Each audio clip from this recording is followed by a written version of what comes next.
Cristina Hernández Casado, como veis, ella está en la Universidad Complutense de Madrid. Ha empezado la tesis hace ya 2 años, me parece, pero le acaban de dar la beca ahora por estos problemas de desfases en las concesiones, y como castigo, pues, por cumplir bien y hacer las cosas bien, pues le quitan 1 año de beca, porque así es el sistema este delirante en el que vivimos, pero bueno, el que hay que estar sobreviviendo como se puede. Ella está trabajando en el grupo de investigación de Carmen Sanzayán, especialista reconocida por todos, sobre todo en banqueros de Carlos II, de nuestra época, pero que luego ya se ha especializado normalmente pues, tanto en banqueros genoveses como en banqueros portugueses, y en los vínculos fuertes que existen entre las dos comunidades, intentando romper esa visión muy de nación, que el mercader está asociado a una nación. Entonces, en el ámbito de ese tipo de cuestiones, ¿no? Pues ella nos va a hablar justamente de este modelo de asentistas, de unas personas sobre las que está construyendo su tesis doctoral, ¿no? Que son los Pat Silveira, entre otras casas de comercio portuguesas en la época de Filipe IV. Tienes la palabra, Cristina. Muchas gracias a todos por estar aquí hoy, muchas gracias por invitarme. Efectivamente, bueno, como muchos sabréis de los que estáis aquí hoy, hablar sobre un hombre de negocios portugués en el siglo XVII conlleva toda una serie de problemas y también genera toda una serie de cuestiones. Desde luego, cuando hablamos de un asentista, ya sea portugués, genovés, lo que sea, en la edad moderna, hay que hablar de su red, una enorme, heterogénea y global red que ya el historiador Stodiniki nos dice que en la época era denominado como una vasta maquinaria. Una vasta maquinaria cuyos miembros establecían no solo los principales puertos y ciudades de interés económico del momento, sino también todos los estratos financieros de la monarquía hispánica, con un periodo de actividad más cumen desde la unión de las dos coronas en 1580 hasta finales del siglo XVII, un periodo de años que el historiador Ignacio Pulido denomina la época de oro de la economía portuguesa. Bueno, efectivamente, en el caso de mi tesis yo trato sobre el que fue el hombre de negocios en general, no portugués, no genovés, el hombre de negocios más importante de Filipe IV durante la difícil década de 1640, así como de toda su red, y es Jorge de Paz Silveira.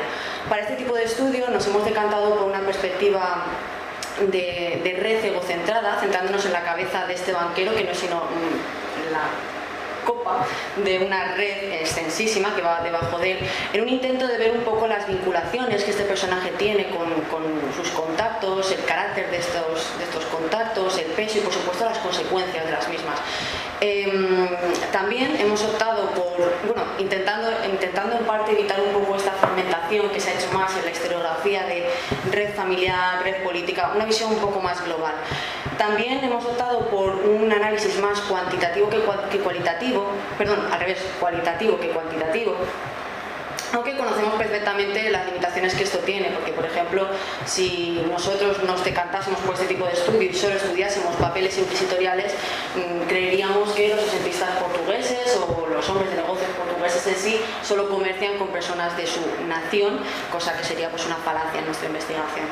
Este pequeño análisis, este pequeño modelo de análisis nos sirve también para otras cuestiones, con el interés de conocer el funcionamiento interno, no solo de las finanzas y el comercio de este momento, sino en general de las relaciones tanto económicas como políticas que se están fraguando en el seno de las altas esferas de la monarquía hispánica. Pues no debemos olvidar que este tipo de hombres de negocios no solo son élite económica, sino muchas veces también son élite social. Tenemos que entenderlos no como círculos concéntricos cerrados, sino como personajes vivos con una capacidad de adaptación increíble a la situación legal, política, económica y social que se está fraguando en el siglo XVII. Como decía Francesca Tribolato, gracias a sus actividades, a sus intereses, crean nuevas vinculaciones y nuevos espacios. Bueno, pues evidentemente por todo esto hay una serie de problemas a la hora de embarcarse en este tipo de estudios, como es por ejemplo las fuentes, la dispersión primero de las fuentes. En mi caso, yo me he concentrado un poco de manera más peninsular, en mi inminente estancia en Lisboa tendré que mirar archivos, Madrid, evidentemente Simancas, también Sevilla, podría mirar archivos situados en Lima, podría mirar archivos situados en Rouen, pero bueno, esto todavía está por ver. Desde luego también la variedad de las fuentes, como hemos dicho, tenemos procesos inquisitoriales, tenemos protocolos notariales, cartas. Bueno, el caso de las cartas es un golpe de suerte porque les hago un poco de spoiler. Cuando Jorge de Paz muere, su esposa genera un archivo con todas sus cartas, con todo su libro de cuentas que se me hace chirvita a los ojos cuando lo pienso, pero en el siglo XIX la iglesia donde ha quedado ese archivo se quema. Entonces, todavía no me ha sido posible ver si esas cartas, esos libros fueron llevados a otra parte. Desde luego en el archivo histórico no están, así que bueno, habría que mirar. Pero, por ejemplo, a los mayores colaboradores de Jorge de Paz, a los hermanos Pasariño. Yo tengo la suerte, ellos no evidentemente, de que la Inquisición les apresase, y entonces se llevó pues todos sus libros de cuentas y todas sus cartas, y tenemos todas las cartas, todas no, algunas cartas que Jorge de Paz Silveira les escribió, así como su ingente red de los Pasariño, muchos de ellos conectados con Jorge de Paz, que bueno, para mí está siendo pues evidentemente un lujo para contar en mi tesis. Y bueno, más allá del aspecto, ¿no?, externo, también a nivel interno pues nos genera toda una serie de cuestiones este tipo de fuentes, ¿no? Entre ellas 3 de las cuales formarán parte de mi tesis, además de algunas más, espero. Que la primera sería dilucidar la trayectoria de Jorge de Paz Silveira como agente de la monarquía hispánica en base a la evolución de sus negocios tanto como asentista como de comerciante, porque son las mismas, es una moneda con 2 caras, y por supuesto qué recompensas se obtiene por ello. La segunda sería la importancia que para su éxito tiene la red, mayoritariamente, aunque no en absoluto únicamente, compuesta por judeoconversos, con una base muy fuerte en Sevilla, y donde la familia tiene peso, pero no mayor que el que otros personajes que en un primer momento no están en absoluto vinculados por sangre al clan de los Silveira. Y tercero, para visualizarlos un poco, porque también tienen su importancia en este mundillo, la participación de 2 mujeres pertenecientes al clan de los Silveira en un ámbito como era el comercio y los asientos de clara índole masculina.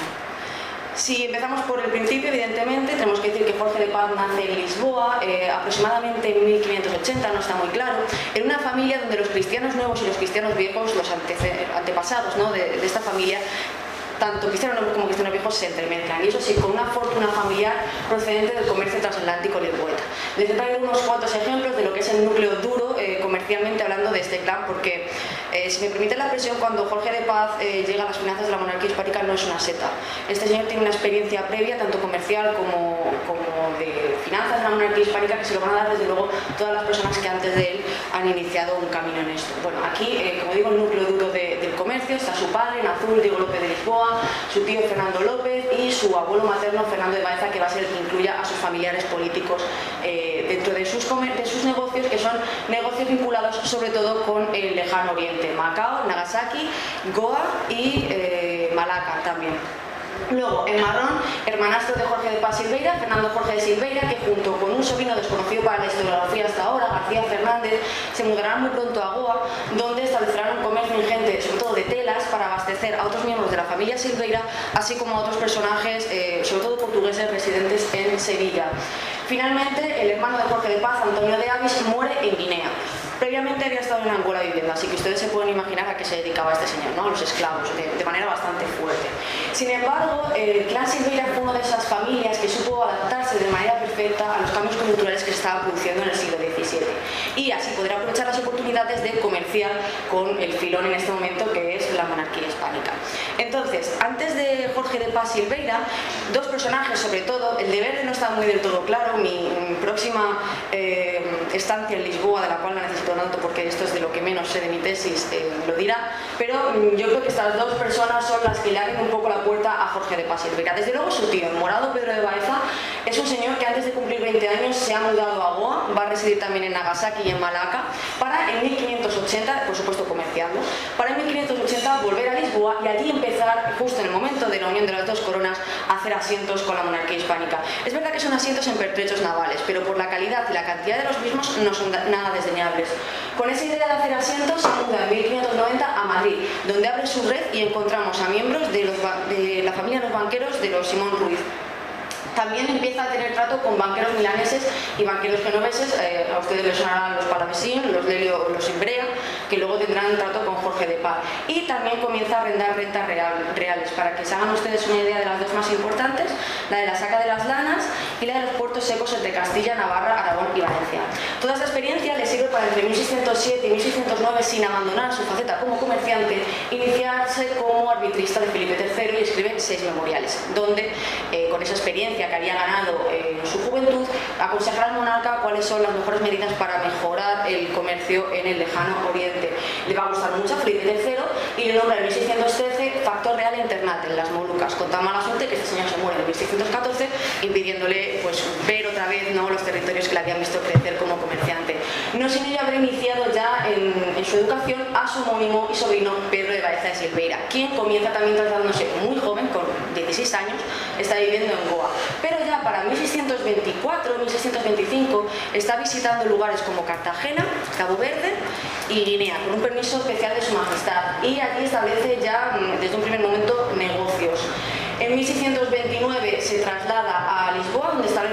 residencia, pero en 1630 va a la corona, va a Madrid, para firmar asientos en pertrechos navales. Y aquí yo tengo que dar una marcha atrás, porque en algún otro congreso había, creo que dado más protagonismo a este personaje el que tiene. Una vez visto realmente los asientos, más allá de lo que nos cuenta la historiografía, vemos que son asientos de pertrechos navales, pero realmente bastante pobres, nada comparados con los que hace Pedro de Baeza. Y teniendo en cuenta la trayectoria de este señor en comparación con el resto de los Silveira, nos encontramos un poco ante un segundón, que es algo que yo no tenía muy claro desde el primer momento. Pero desde luego, el hecho de que haya sido procesado inquisitorialmente por judaizante entre el año 31 y el año 33, que se los pasa en la cárcel, no parece afectarle nada, tanto a él en su futuro como al resto de sus familiares. Es más, en el año 33 comienza a adquirir cargos muy importantes. Por ejemplo, es tesorero de la alfandega de Lisboa hasta el año 41, año de su muerte. Él muere en 1641 porque se le acusa, junto con otros familiares suyos, como Simón de Souza y otros nobles castellanos, de llevar a cabo una conspiración para acabar con João IV y volver a instaurar a los austrias en el poder. A este señor le ahorcan en la Praça do Comercio y luego le descuartizan. Entonces, esto en Lisboa van a tener como una mancha los Silveira, pero bueno, esto me lo aconsejó el profesor Fernando Bouza. Hay que ver un poco también a qué le sirve a los Silveira en su participación con la monarquía, es decir, escucha lo leales que somos, que incluso un familiar nuestro como Pedro de Baeza de Silveira ha dado la vida por usted, ¿no? Ténganos en cuenta en los asientos que desde luego se lo tienen. Y bueno, luego viene por Jorge de Paz Silveira, ¿no? Jorge de Paz Silveira, que se inicia también, esto como digo, tengo que estudiarlo bien, pero sé que se inicia llevando los negocios de su padre, de Diego López de Lisboa. Desde Lisboa, estos negocios que tenía el padre en Asia, se les va a empezar a llevar a Jorge de Paz Silveira. Se le asocia sobre todo con los diamantes, con las especias y con las telas, un tipo de negocio que no abandonará a lo largo de su vida. Antes del año 1628 también sabemos que se está relacionando con esclavistas, aunque los esclavos los va a ir abandonando y en el año 33-34 ya no tenemos vestigios de que lo continúe. Pero mientras estaba vigente tenía colaboradores muy importantes que no eran portugueses, y me estoy refiriendo por ejemplo a genoveses como el esclavista Nicolás Salvago.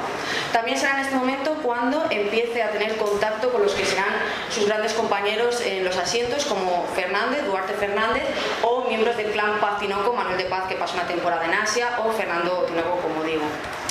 Pero desde luego, bueno, antes de 1732, esto es algo que también tengo que mirar un poco, pero que sé que pasa, yo creo que es el año 31, porque esto lo vemos a partir de asientos, que no deja muy claro en el momento en el que lo hace. Jorge se inicia ya en el año 31, yo creo que es aprestando naos para América desde Lisboa, pero es en el año 32 cuando se traslada a Madrid con su ya esposa y prima Beatriz de Silveira y comienza a firmar asientos ya monetarios. En el año 32 firma 4, el de menos montante 30.000 escudos y el de más montante 100.000, que por supuesto son cifras que se disparan en la década de los años 30, llegando el que más estudiado a 680.000 escudos, y en la década de los años 40 llega al 1.300.000, o sea, va progresivamente aumentando. Desde luego va a recibir compensaciones en plata todas las que quieran y más, pero también de gracias y mercedes, que son muy importantes porque permiten traspasar un capital económico a un capital social, no solo suyo propio, sino también de familiares y colaboradores cercanos. Yo de los años 30, que no me quiero centrar mucho en ellas ahora, les he puesto sobre todo dos. La del año 35, que recibe un hábito de Santiago. Este hábito de Santiago él ya gozaba de un hábito de Cristo para entonces, que se lo va a dar a el sobrino este que tenía perdido en Goa, García Fernández, y él tiene problemas a la hora de adquirir, bueno, problemas, entre comillas, a la hora de adquirir el hábito, porque le dicen que para ser caballero le faltaban los correspondientes servicios en África, que a mí, sinceramente, me suena un poco a trola, un poco a tapadera, teniendo en cuenta lo que le piden luego a su sobrino, que también necesita una dispensa papal, y le dicen que necesita una dispensa papal porque por su sangre corre sangre hebrea. Pero bueno, en el año 35 Jorge de Paz está dando muchos montantes de dinero y no es cuestión de tocarle las narices. La que tiene un problema con el hábito de Santiago soy yo, porque no encuentro la tenencia del hábito. Lo he buscado por todas partes, me queda solo Chancillería, pero no aparece. Sabemos que lo recibe el año 35 por sus cartas y porque él firma como caballero de Santiago, pero tampoco sé mucho más, no sé qué voy a hacer con esto. En el año 36 recibe su primer territorio, el de alcaide y regidor de la Villa de Arcos, en Burgos, y además, junto con esto, recibe poder para nombrar teniente y hacerle natural de estos reinos, que me parece un detalle interesante para entender la evolución de las oligarquías municipales castellanas en estos años. Desde luego, aparejado con su carrera como asentista, va a la carrera de comerciante, la cual no se separa nunca. En el año 47, 2 meses antes de morirse, está dando por saco a sus colaboradores para que le paguen unas jerguillas que tiene vendidas en Cádiz, es decir, este señor no para de ser comerciante. Eso sí, exclusivamente casi en telas. ¿Y cuáles van a ser sus principales mercados? En Andalucía, Sevilla, Jaén, Granada y Cádiz. Sí, no me dejo ninguno. El norte de Europa también ve algunas de las telas de Jorge, pero sobre todo América.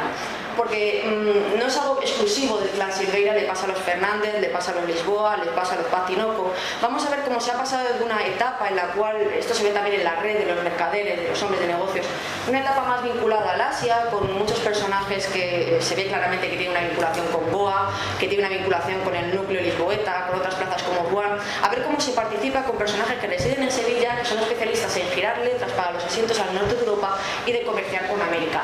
No solo se va a ver en la red, no solo se va a ver en las actividades de nuestro banquero, se ve en las actividades de su familia y en la localización geográfica de la misma, porque verán, en Madrid está Beatriz y Jorge, el matrimonio. En Goa, estos perdidos que hemos hablado de Fernando Jorge y García Fernández. En Lisboa, el hermano que le ahorcaron en la Plaza del Comercio, sus mallogrados descendientes, 2 hermanos de Beatriz que son curas y 3 hermanas monjas de Jorge. Y el resto del clan se sitúa en Sevilla, que es la puerta de la monarquía hispánica a América. Entonces, bueno, no tengo mucho más que decir respecto a esto. Eso sí, la gran década de Jorge, en el contrario que para la monarquía hispánica, es la década de los años 40, un momento en el cual, con unos alemanes desaparecidos en el plano de las provisiones generales, con unos genoveses en absoluto desaparecidos, pero sí menos presentes en cuanto a este tipo de provisiones, es el momento clave para que un portugués solvente se aventure a meterse en estos berenjenales, como hace Jorge de Paz Silveira. Y aquí son sus grandes mercedes y la culminación de su estrategia familiar de ascenso social y económico, y también el de su clan. Para que vean ustedes algunas de las consignaciones más importantes, en el año 41 recibe una encomienda de San Quintín de Monteagrazo en el arzobispado de Lisboa, perteneciente a la orden de Calatrava. En el 42 el hábito de Santiago, no para él, sino para su sobrino y heredero, pues Jorge de Paz no tiene hijos legítimos, los tiene ilegítimos, pero legítimos no los tiene, y entonces establece como su heredero a Diego de Silveira, que como digo tiene ese problemilla porque le acusan de que corre por su sangre la sangre hebrea, pero bueno, lo va a conseguir perfectamente. En el año 43 esta plaza es un poco un premio de consolación para Jorge, porque él pide por un asiento que hace en el año 43 la alcaldía de la iglesia y ciudad de Ávila debido a la muerte del anterior poseedor, el conde de Casarrubios, y se inician diligencias para darle esta plaza, pero en abril de este año, por cosas que la fuente no dice, se le paran las diligencias y se le da esta plaza de aposentador, que bueno, Jorge no está nada mal. En el año 44 otros 2 territorios, el de la Iglesia de la Villa de Martos en Jaén y la fortaleza de Belmez en Córdoba, ambos pertenecientes a la orden de Calatrava. Pero en el año 45 su culminación, le dan una baronía de Nápoles, más concretamente barón de Albito, con un feudo entre 3.000 y 4.000 ducados, que ya veremos lo que pasa con ese feudo, pero bueno, él ya alcanza, ¿no?, el culmen social. En el año 46, cuando él también tiene un puesto en Madrid, él es tesorero de la iglesia de San Antonio de los Portugueses, rodeado de la flor y nata de la nobleza portuguesa, entonces es una persona ya muy bien consolidada, el pobrecito mío 2 años antes de morirse, pero bueno, ahí está ya bien puesto en Madrid. En el año 46 recibe la villa de Horcajada en Ávila, Olmedilla del Campo en Cuenca y el lugar de Langa en Cuenca también, que luego los heredará a su mujer. Y también la facultad de nombrar cargos. 2. Tesorero receptor de lo procedido en el papel sellado de Sevilla. ¿A quién se lo va a dar? A Diego de Silveira, a su heredero. Y tesorero receptor en cuyo poder estaba lo procedido del segundo 1% de lo arrendable en Granada. Esto se lo da a Antonio de Ojeda, que es un escribano de millones de esta ciudad. Y yo me preguntaba por qué. Bueno, parece ser que Antonio de Ojeda es un poco su espía y le chiva un poco dónde colocar sus juros en estos lugares. Entonces pues le viene muy bien estar en buena posición con este señor. Y en el año 47 en la última consignación que he visto de momento es una naturaleza para Francisco de Silveira, que es el hijo de Diego de Silveira y que es un chaval que con 15 años ya está del todo metido en los negocios de la familia y luego da mucho por saco en su momento porque empieza pleitos con todo el mundo, pero se cree que es el futuro. Desde luego, para todo el éxito de este hombre de negocios es indispensable hablar de su red. Una red que, como hemos dicho, tiene un núcleo básico en Sevilla. No solo la va a tener Jorge, este núcleo duro en Sevilla, sino que lo tienen todos los asentistas portugueses de Felipe IV, y no todos los asentistas portugueses, sino también los grandes hombres de negocios genoveses. Se basan en los hombres de negocios portugueses que residen en Sevilla para llevar a cabo sus asientos. Ellos no son solo corresponsales de grandes banqueros, también son grandes comerciantes. Por el volumen de mercancías y de dinero que manejan, estamos ante algunos de los mayores mercaderes de la monarquía hispánica. También son asentistas. Es verdad que empiezan siendo asentistas más en grupo, tratando con grandes hombres como Duarte Fernández o Jorge de Paz, pero luego van a ser la renovación del título de gran asentista portugués. Todos los que son grandes asentistas portugueses de la década de 1650 han empezado en Sevilla colaborando con grandes firmas. Y por supuesto también son nexos. Como están metidos en todas las redes, tanto de genoveses como de portugueses, se alían unos con otros. Para que vean ustedes un ejemplo, Jorge de Paz Silveira hemos dicho que sus mayores colaboradores son los pasariños, residentes en Sevilla. Los pasariños se llevan muy bien con un genovés que se llama Juan Chervino. Juan Chervino es para Octavio Centurión lo que para los pasariños es Jorge de Paz. Es decir, máximos colaboradores. Vamos a ver que en un momento Jorge de Paz delega acciones en Juan Chervino, Octavio Centurión delega acciones en los pasariños y finalmente Jorge de Paz y Octavio Centurión comienzan negocios entre ellos más allá de la cuestión de los asientos. Desde luego, los portugueses que residen en Sevilla, siendo esta la comunidad lusa más importante de Castilla, no van a ser los más extensos. Bueno, la historiografía dice que los más extensos en cuanto a extranjeros residentes en esta gran Babilonia de España, ¿no?, donde había tantos extranjeros, son los flamencos. Es decir, la historiografía que es la comunidad más ingente en personas, pero desde luego los portugueses lo van a ser en naturalezas de Indias. Este documento imprescindible si se quiere comerciar de manera legal, que a veces parecía que no importaba mucho, pero bueno, siempre lo de legal les viene muy bien, con América. Por supuesto, no todos ellos, pero gran parte van a ser conversos y esto va a ser algo que les va a afectar en algún momento de su vida a algunos de ellos, tanto en lo económico como en lo personal. Y no solo a ellos, sino que también otros grandes colaboradores suyos se van a ver manchados por esto. Desde luego estamos ante un grupo que desde Sevilla genera una red internacional que es una de las más importantes en este momento. Unas vinculaciones que van más allá de la nación, del territorio, van más allá de la religión, porque no olvidemos que el dedicarse a una misma actividad, que el dinero a veces une mucho más que cualquier otra cuestión. Si volvemos atrás un poco, hemos dicho que en el año 32 Jorge de Paz lleva a cabo 4 asientos por los cuales recibe 5 naturalezas de Indias. Son los que les traigo yo aquí porque me parecen importantes al establecer la base de mi banquero, porque estos señores van a estar metidos, sobre todo todos de ellos, en todos los negocios de Jorge de Paz. Y así un poco ven ustedes las alhajas que estaban dentro de la red del banquero. El primero sería Antonio Núñez Gramajo, que pertenece a un importante clan comercial, un clan que tiene una red extensísima con un montón de miembros Gramajo en Nueva España y además un constante contacto con actividades de contrabando, que lees los papeles y dices, bueno, basta ya, o sea, te acaban de imputar hace 2 meses, ¿qué haces haciendo contrabando con jengibre? Pues este señor está metido en todo. También tiene contacto con algunos de los hombres de negocios portugueses y genoveses más importantes del momento y no residentes en Sevilla todos ellos. Y gracias a estos contactos y al éxito de sus actividades se convierte en un gran asentista portugués de estos de la renovación que hemos hablado de 1650. Otro personaje, Francisco Fernández Solís, también comerciante vinculado con América y el norte de Europa. Sus mercancías, sobre todo 2, piedras preciosas y esclavos. Tiene un apartado asiático bastante importante, pero bueno, no me quiero meter aquí. Lo importante de este personaje es que en su red, además de portugueses y genoveses, va a tener importantes miembros de la administración sevillana más allá de cuestiones como, por ejemplo, cobrar consignaciones. Para que se hagan una idea, por ejemplo, dentro de su red, con una relación así como más suelta, tenemos a Tomás de Herrera, que es tesorero de la Santa Cruzada en el Arzobispado de Sevilla, o Juan Asaín o Usain, depende de la fuente, Ugalde, que es teniente tesorero de la Casa de la Moneda en Sevilla. No es de extrañar, por tanto, que este personaje obtenga importantes cargos como el de receptor de millones del servicio ordinario de esta ciudad. Comienza una carrera bestial desde 1640 como asentista y esto le va a hacer que se convierta en el asentista más importante de Felipe IV en 1650, llegando a montantes de 350.000 escudos aproximadamente, que es lo máximo que dan en este momento los hombres de negocios portugueses. Marcos de Goy Morais, del que menos sé, sabemos, eso sí que es un importante comerciante con América y que tiene una gran relación con otros hombres de negocios residentes en Lisboa, tanto antes como después de 1640. Tal vez por esto a Jorge de Paz le interesaba tener contacto con esta persona. También sabemos que miembros de los Morais habían participado antes con los Silveira, tanto con Pedro de Baeza tío como con Pedro de Baeza Silveira hermano, y que es asentista junto con otros miembros. Vale. Pero el broche de oro, la joya de la corona, son los hermanos Alfonso y Gaspar Rodríguez Pasariño, que participan en todo lo que tiene Jorge y le llevan todo a Jorge de Paz. Son su mano derecha, se llevan fatal, pero se necesitan los unos a los otros, entonces tienen que participar sí o sí entre ellos. Son importantes figuras dentro de la comunidad lusa hispalense, por ejemplo Gaspar es cónsul de la Nassau, son destacadísimos comerciantes que manejan con todo, manejan en todos lados, tienen corresponsales en todos lados, son los que hemos dicho que la Inquisición les aprecia, por eso tenemos sus libros de cuentas, entonces, bueno, increíble. Son propietarios de un auténtico banco de liquidación en cuanto a letras de cambio. Por sus manos pasan las letras de cambio de todo todos los asentistas portugueses, de todos los importantes, y también de genoveses clave, porque son, como pongo aquí, piezas claves en muchas redes. Eso sí, por alianzas matrimoniales, que no son en absoluto tontos, se unen a miembros de la administración y a miembros de grandes familias de hombres de negocio. Por ejemplo, los Silveira.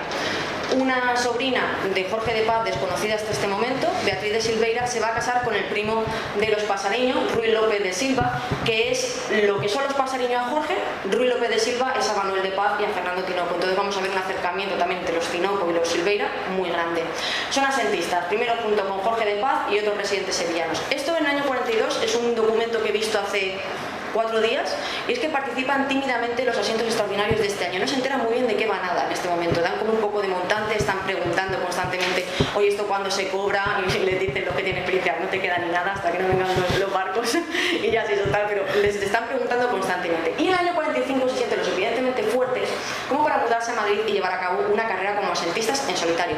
Peor decisión de sus vidas, porque en el año 46, 4 meses después de llegar a Madrid, son apresados por la Inquisición.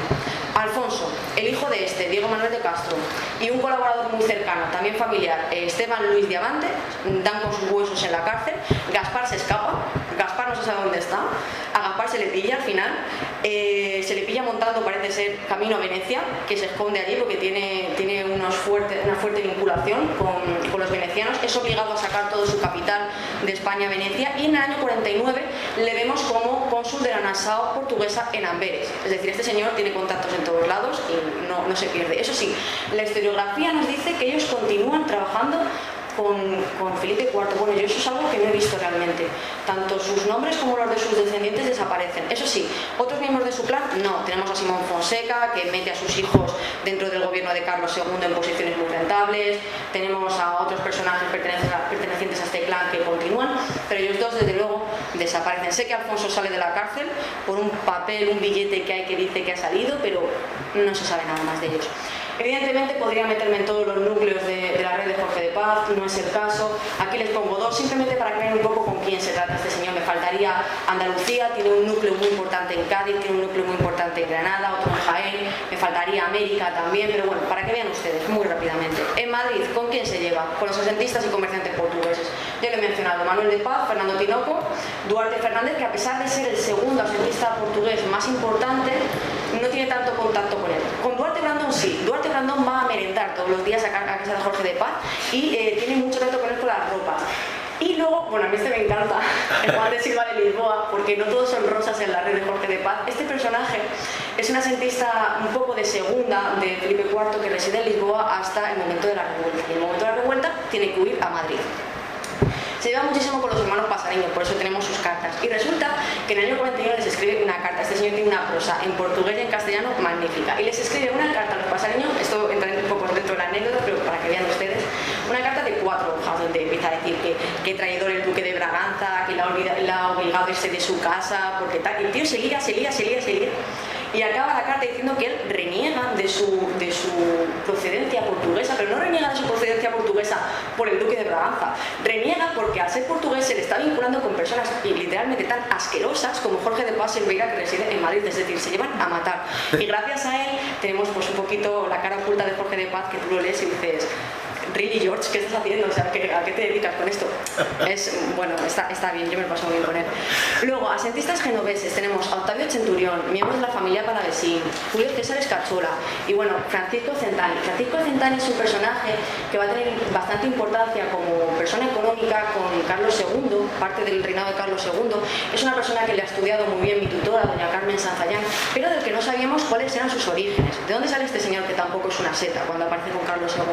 Bueno, este señor, desde que tiene 20 años, se está educando en casa de Jorge de Paz Silveira. Es el oficial mayor del mismo. Le lleva las cuentas que tiene con los Pasariños, le lleva las cuentas que tiene con Escachola, le lleva las cuentas que tiene con todo el mundo. Entonces, bueno, pues ya sabemos dónde sale Francisco Centani. ¿Cómo le conoce? Otro misterio, pero bueno, ya sabemos que se educa con Jorge de Paz, que no es moco de pavo. Y luego miembros de la nobleza. A esto mi tutora y yo lo llamamos un poco una red de influencias, porque más allá de, por ejemplo, el conde de Castrillo, que se encarga de los asientos, el conde Pezuela de las Torres, que está allí metido con los hombres de negocios, lo cierto es que Jorge de Paz se cartea con nobles a través de los Pasariño. Pero no es un contacto que tenga por negocios, es un contacto que tiene porque, les pongo un ejemplo, en el año 42 la monarquía hispánica va muy mal de dinero, y entonces antes de la llegada de los galeones, miembros miembros de la Inquisición, miembros de la nobleza, le dan dinero a la corona. ¿Y cómo le dan dinero a la corona? No porque lo tengan ellos, sino porque se lo dan a través de estos hombres de negocios, y sobre todo los hombres de negocios portugueses. Entonces, en el año 44 vemos a Jorge de Paz Silveira que les dice a los pasaños: por favor, escribir al marqués de no sé qué, porque me sigue debiendo dinero de aquel entonces y yo estoy muy apretado de dinero y necesito el dinero ya. Entonces se lleva con estos miembros de la nobleza un poco... Por eso, por ahí van los tiros. Luego, en Amberes y Hamburgo, dos personajes que me parecen importantes. El primero, más allá de porque sea corresponsal de artistas portugueses y genoveses, porque es la figura capital que conecta a personajes tanto flamencos como portugueses en Sevilla con hombres de negocios en Amberes, en Hamburgo y en Ámsterdam. Pero sobre todo Antonio de Paz, que a pesar del apellido no tiene nada que ver familiarmente con Jorge de Paz, es su principal corresponsal en Amberes, se encarga de que todo el dinero que él tiene para esta plaza, para los asientos, le llegue, se encarga de buscar corresponsales en Viena y pertenece al clan de los Acosta de Paz, un clan de comerciantes fastuoso, muy procesado por la Inquisición, se llevan muy mal con la Inquisición, tienen contacto constantemente, y con un núcleo muy importante en Ruan, que es donde se va a educar este señor y va a mantener contacto desde entonces pues, con miembros de los Núñez Sarabia, que son personajes muy importantes dentro del comercio y muy importantes también en los registros de la Inquisición, con Fernando de Montesinos, Fernando de Montesinos también, es decir, se lleva mucho con ello. Y ya finalmente, y les dejo en paz, un poco para visualizar a las mujeres que nos hemos ido encontrando a lo largo de la investigación, mujeres, algunas de ellas casadas, en su mayoría viudas, que sí que tienen un papel, y creo importante, teniendo en cuenta la red a la que pertenecen, tanto en el comercio como en los asientos. Les pongo tres de las muchas que me he encontrado para que se hagan una idea. Por ejemplo, Clara Gómez es una viuda vecina de Cádiz que se ve envuelta en el tráfico de esclavos de los Pasarino. Participa bastante con ellos y se lleva bastante mal con la Inquisición también. Beatriz de Vega, esta es una de las hijas de Gaspar Rodríguez Pasarino. Está casada con Manuel Rodríguez Andrade. Este personaje pertenece a una familia de comerciantes de Sevilla importantísima, portugueses, los Andrade. Este señor es administrador de los almojarifados mayores de Indias y también cónsul de la Nassau portuguesa. Pues casada con él, Beatriz va a participar en el Banco de Letras con su padre y se encarga de ponerse en contacto con portugueses residentes en el norte de Europa. Por ejemplo, Francisco Rodríguez de Sosa, que es un portugués que reside en Amberes, que tiene un contacto directo con hombres de negocios ingleses. Por último, Beatriz de Sampaio es la viuda del también asentista Simón Suárez, que cuando él muere sobre el año 34-35 la deja a ella como receptora de las consignaciones que le debe la monarquía, que esto es algo bastante usual, pero lo que no es tan usual es que ella se ponga como asentista junto con familiares desde el año 35 hasta llegando a los años 40 y recibe montantes en plata que no están nada mal. Pero bueno, las dos que les traigo yo aquí, las dos que considero más importantes, Sebastiana de Paz y Beatriz de Silveira. Sebastiana de Paz es mi descubrimiento de este verano en Sevilla.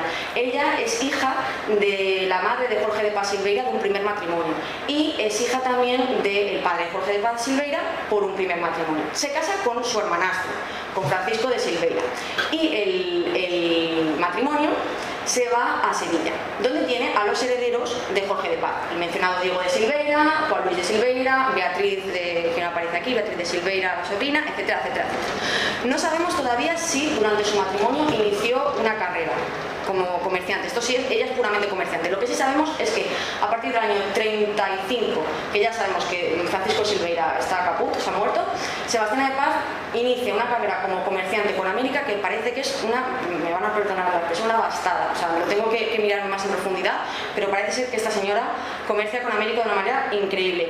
¿Con quién se vincula? Tiene vinculaciones en red con personajes de la más alta alcurnia de los comerciantes portugueses, con su cuñado, con Ruy López de Silva, por el marido de su hija, evidentemente más allá de un plano familiar también tiene negocios.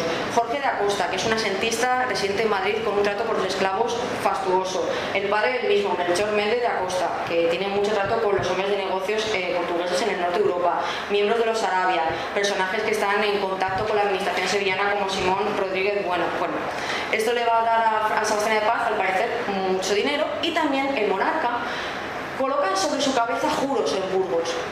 Esto va a ser uno de los motivos de mayor conflicto dentro del clan de los Silveira, porque cuando Sebastiana muere, los cuatro mendas que tienen ustedes allá abajo, unidos a Beatriz de Paz, se van a pegar entre ellos para conseguir los juros y el dinero de la madre. Y se va a tener que meter Beatriz de Silveira por medio, diciendo a ver qué está pasando aquí, quieren dejar a Joan de Silveira, que tiene 14 años, le repudia, como que le quieren echar, bueno, tienen unos pleitos bastante gordos. Esto es interesante también ver en qué momentos el interés del individuo prima por encima del interés del grupo, en un momento donde el interés del grupo, evidentemente, prima por encima del individuo, ¿no? Esto no es algo nuevo en la edad moderna. Pero bueno, y luego está Beatriz de Silveira, ya la última, mi favorita, que es la esposa y prima de Jorge de Paz Silveira. Es la hija de Fernando López de Lisboa, este comerciante que tenía también vinculación con Asia, y sabemos que cuando ella se casa, Beatriz tiene desde luego una formación en lo mercantil y en las finanzas. ¿Por qué? Porque es consejera de Jorge de Paz a lo largo de su vida, y no una consejera de me parece bien, me parece mal, no. Sabemos por cartas de Jorge de Paz a los pasariños que Jorge le enseña todos los negocios que tiene a Beatriz, y no por enseñárselo mira qué bien lo hago. No, es que Beatriz le dice, pues esto me parece bien, pues esto me parece mal. Y si le parece mal, Jorge de Paz recula para atrás. Y eso, teniendo en cuenta el carácter que tiene Jorge de Paz, a mí me parece increíble. Se lo dice a los pasariños, le dice, mira que hemos estado mirando Beatriz y yo lo que dicen ustedes que está mal hecho, y yo les llevo dando por saco cartas y cartas de meses diciéndole que no, que tengo yo razón, pero ha dicho Beatriz que tiene usted razón, entonces yo me planto aquí. Eso me parece bastante importante. Cuando Jorge de Paz muere en 1647, deja pues toda una serie de mandas pías, toda una serie de mandatos sobre cómo van a ir sus negocios, y establece como herederos a Diego de Silveira y Joan Luis de Silveira. Para ellos, el feudo que habíamos visto que le dan con su baronía lo va a dividir en dos mayorazgos, uno para Diego, otro para Juan Luis, y a ella la deja como administradora de la hacienda, encargada del cobro de consignaciones, esto que hemos visto que era bastante habitual. Bueno, desde la muerte del varón, ella comienza a arreglar las fundaciones dispuestas por su marido, por ejemplo este convento de las Claras, donde están los dos retratos de los varones, lo van a reformar, va a fundar el colegio de los irlandeses en Alcalá de Henares, y ella también funda conventos. El convento de la Natividad de Nuestra Señora. Si ustedes visualizan Madrid, la calle de Alcalá, enfrente de la Cibeles, está el Círculo de Bellas Artes. Bueno, pues el Círculo de Bellas Artes antes era el convento de la Natividad de Nuestra Señora de Beatriz, que podríamos hablar de la importancia que tiene para una mujer en el siglo XVII fundar un convento para su visibilidad, pero bueno, esto es un tema aparte. Ella también lleva a cabo los patronazgos de otros conventos, uno en Málaga, otro en Burgos, es decir, no se está quita. El caso es que Diego de Silveira, que había sido llamado a ser su heredero, el heredero de Jorge de Paz, va a empezar a hacer negocios con este título un poco vacío de factor real ya en el año 49, y le vemos en las finanzas hasta el año 51. En el año 51 desaparece de las finanzas. A lo mejor es verdad que esta asimilación de los cuadros nobiliarios, de la que habla Ignacio Pulido, de la que se habla que cuando llegan por lo que hicieron los genoveses también, llegan a un punto en el que están ya bien puestos socialmente, se retiran de las actividades comerciales. No lo hizo Jorge de Paz, puede que sus herederos sí. ¿Termina por ello el clan Silveira de participar en los asientos? No. Su esposa, Beatriz de Silveira, comienza a hacer asientos desde el año 52 hasta por lo menos el año 56. Y no son montantes nada desdeñables. Hemos dicho que el que más da, Francisco Fernández Solís, son 350.000 escudos. Bueno, Beatriz de Silveira da 150.000, 100.000 escudos. Es decir, y por debajo de ella está este gramajo, por debajo de ella están otros. Eso sí, ella nunca cobra consignaciones por plata. Tiene juros muy bien situados, pero nunca cobra consignaciones en plata. El caso es que ella muere en el año 60, parece ser que por un accidente, dicen que se cae por las escaleras y se muere en el año 60. Pobrecilla. El caso es que, desde luego... Tanto convento. Se cae por las escaleras y se muere. La cuestión es que el hecho de que Beatriz de Silveira muera supone el fin de las relaciones de esta boyante familia de hombres y mujeres de negocios con las finanzas de Felipe IV. A partir de este momento, el legado de Jorge de Paz y del que fueran sus herederos se pierde en el tiempo. Y ya está.